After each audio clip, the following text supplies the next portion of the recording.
There is a woman named Adele Fontaine. She is 72 years old.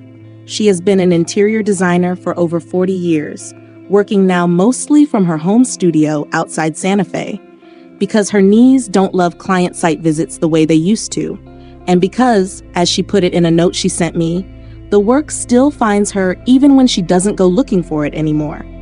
Adele wrote to me a few months ago, and I want to tell you what she said, because I have been thinking about it since the moment I read it.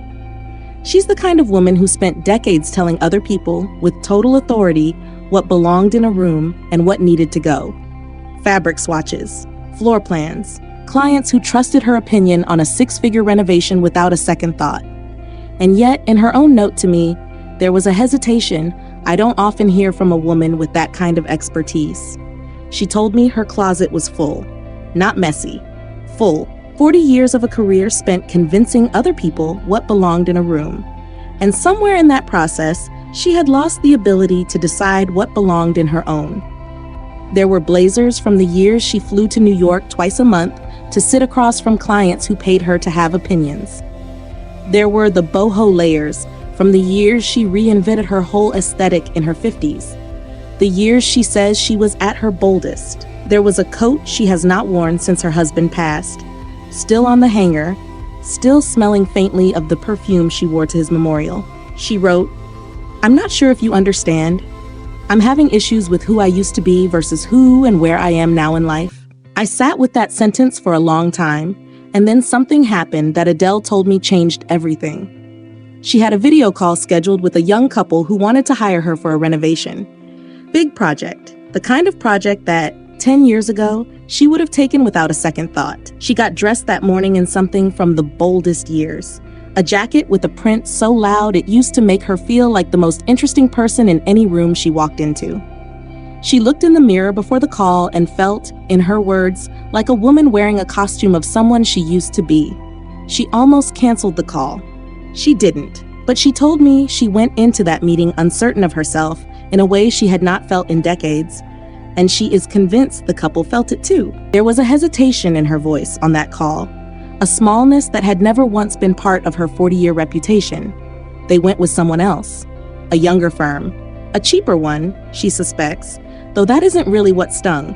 A few weeks later, an image consultant Adele has known for years, a woman who has spent her career advising executives before television appearances and courtroom depositions, said something to her over lunch that Adele repeated to me almost word for word. She said, "Your closet isn't the problem, Adele.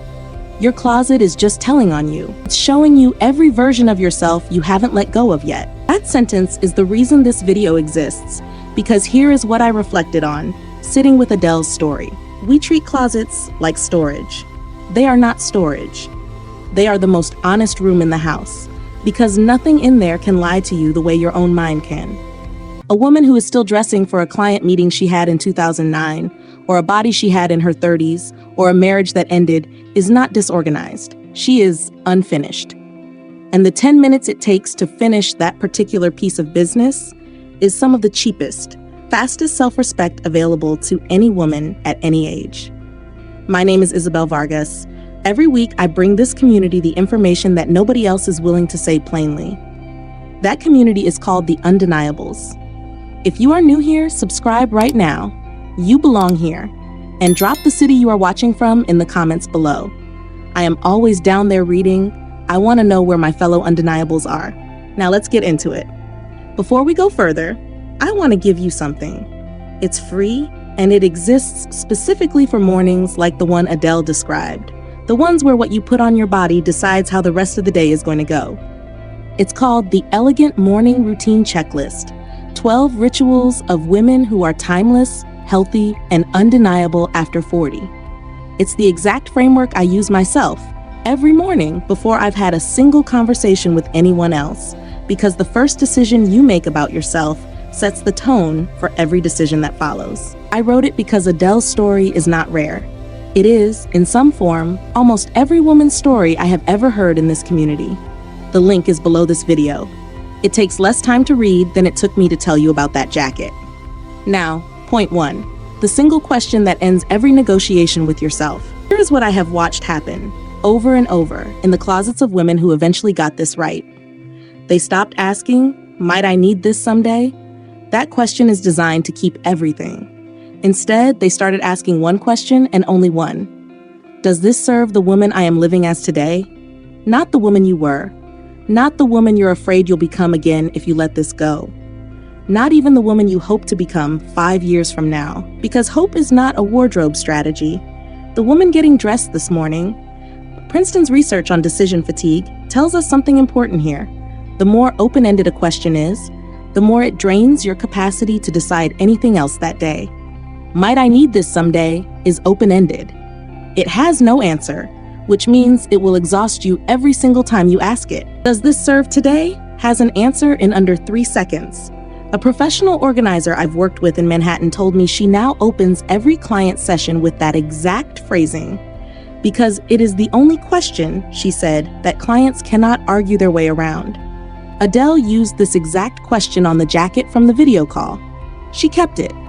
Not because she needed it, because it still serves who she is. She let go of 6 others from the same era that had been signaling a version of her that quietly stopped existing years ago. Which brings me to the next thing I need to tell you, because it matters more than any organizing method I could give you. The Undeniables complete system exists for exactly this kind of internal work. The identity work that has to happen before the closet work means anything. It's the same system that helped Adele understand which pieces of her 40-year career actually still belonged in her life, not just her wardrobe. I'll tell you more about it before we finish. Point 2, the 2-second gut check, and why deliberating is the enemy. Cornell's research on rapid cognition, what researchers sometimes call thin slicing, found that our instinctive first impression judgments are often more accurate than our deliberated ones, because deliberation invites us to negotiate with ourselves. A boutique owner I know in Aspen uses a version of this with every client fitting. She gives them 2 seconds to react to a piece in the mirror. Not 2 minutes, 2 seconds. If the face doesn't light up immediately, the piece goes back. Apply the same rule to your closet. Hold up each item. Give yourself 2 seconds. If there's hesitation, if you find yourself building a case for why you might keep it, that hesitation is your answer. The pieces that are truly yours don't require a defense attorney. And notice something else here. The case you build a piece is almost always a case about the past. I wore this to my daughter's graduation. This was from the trip to Lisbon. That's a memory doing the talking, not the woman standing in front of the mirror right now. Point 3, the cost you already paid and the cost you're still paying. The University of Chicago's work on the sunk cost fallacy is some of the most important behavioral economics ever produced, and it applies directly to your closet. We keep things not because they serve us, but because we've already spent the money, and letting go feels like admitting the money was wasted. A corporate attorney I know in Chicago told me she kept a suit for 6 years because it cost more than her first month's rent out of law school. She never wore it again after that first month. The suit wasn't serving her. Her ego was protecting a decision she made in her 20s. The money is already spent, whether the piece stays in your closet or not. Keeping it doesn't recover the cost. It just costs you the space and the daily reminder of a decision you no longer need to defend. Letting the suit go didn't undo the purchase. It just stopped the purchase from taxing her every single morning, 6 years after the fact. Point 4. Nothing survives alone. Yale's research on choice overload, sometimes called the paradox of choice, found that too many options don't make us feel free. They make us feel paralyzed, and eventually resentful of the very abundance we created. A wardrobe stylist I've worked with in New York has one rule for every client. Nothing stays unless it can be paired with at least 2 other things already in the closet. A piece that only works with one other piece, or worse, with nothing at all, isn't versatility. It's a hostage situation, and you're the one being held. She tells her clients that a closet full of soloists isn't an orchestra. It's just noise, and noise is exhausting to get dressed inside of every single morning.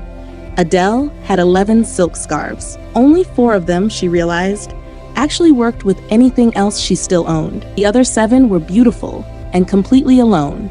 She kept the 4. She photographed the other 7 for her granddaughter, who wanted them, and let the rest go without a single second thought, which surprised her, because a week earlier, she couldn't have imagined parting with any of them. Point 5. How you put it back matters as much as what you keep. There is research, published through JAMA, on the relationship between disordered physical environments and elevated cortisol, the stress hormone your body produces when your surroundings are quietly signaling chaos to your nervous system every single morning.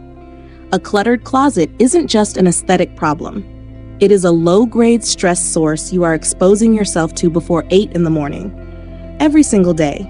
So when you return what you're keeping, don't just hang it back up. Group it the way a stylist would group a client's pieces, by what goes together, not by what color it is or when you bought it. Adele reorganized her closet into what she now calls her meeting outfits and her studio days, ready-to-wear combinations she can reach for in under a minute. She told me the first morning she did this, she cried a little, and not because it was sad, because it was the first time in years getting dressed felt like a decision instead of an excavation. This is also where I want to tell you about the second piece of what the Undeniable's complete system offers, because it goes far beyond a closet. It's the same identity framework Adele used, the one that asks you to decide, once and permanently, who you are today before you ever touch the external presentation of it. It's the difference between organizing your closet once and never needing to do this excavation again, because the woman filling it has already been decided. Here is what all 5 of these have in common, and I want you to really hear this. Every rule I gave you today is really the same rule wearing 5 different outfits. Stop keeping evidence of who you used to be in the room where you get dressed to be who you are now. Adele didn't need a bigger closet. She needed a closet that stopped arguing with her every morning about who she was allowed to become next. Decide who she is, then let the closet catch up. Screenshot that, because most women spend years organizing a room that was never the actual problem. I think about Adele often now, dressed for her studio days in pieces that actually belong to the woman running that studio today, not the woman who used to fly to New York twice a month. She told me the renovation clients came back around, months later through a referral. She took the call in a simple linen blazer she'd almost donated a year earlier, and this time there was no hesitation in her voice at all. Here's your assignment. This week, not someday, this week, I want you to practice 2 things from this list. The 2-second gut check and the single question, does this serve the woman I am living as today? Set a timer for 10 minutes. Go through one section of your closet and only one. Then come back and comment. I practiced the 2-second gut check and the one question, and here's what shifted. You can comment below, or if it's something more private, something closer to what Adele shared with me, you can email me. I read every one. Subscribe if you haven't. There's a video on your screen right now that I think you should watch next. Until next time, to every woman watching, you are not here by accident. You are an undeniable. Act like it, Isabel.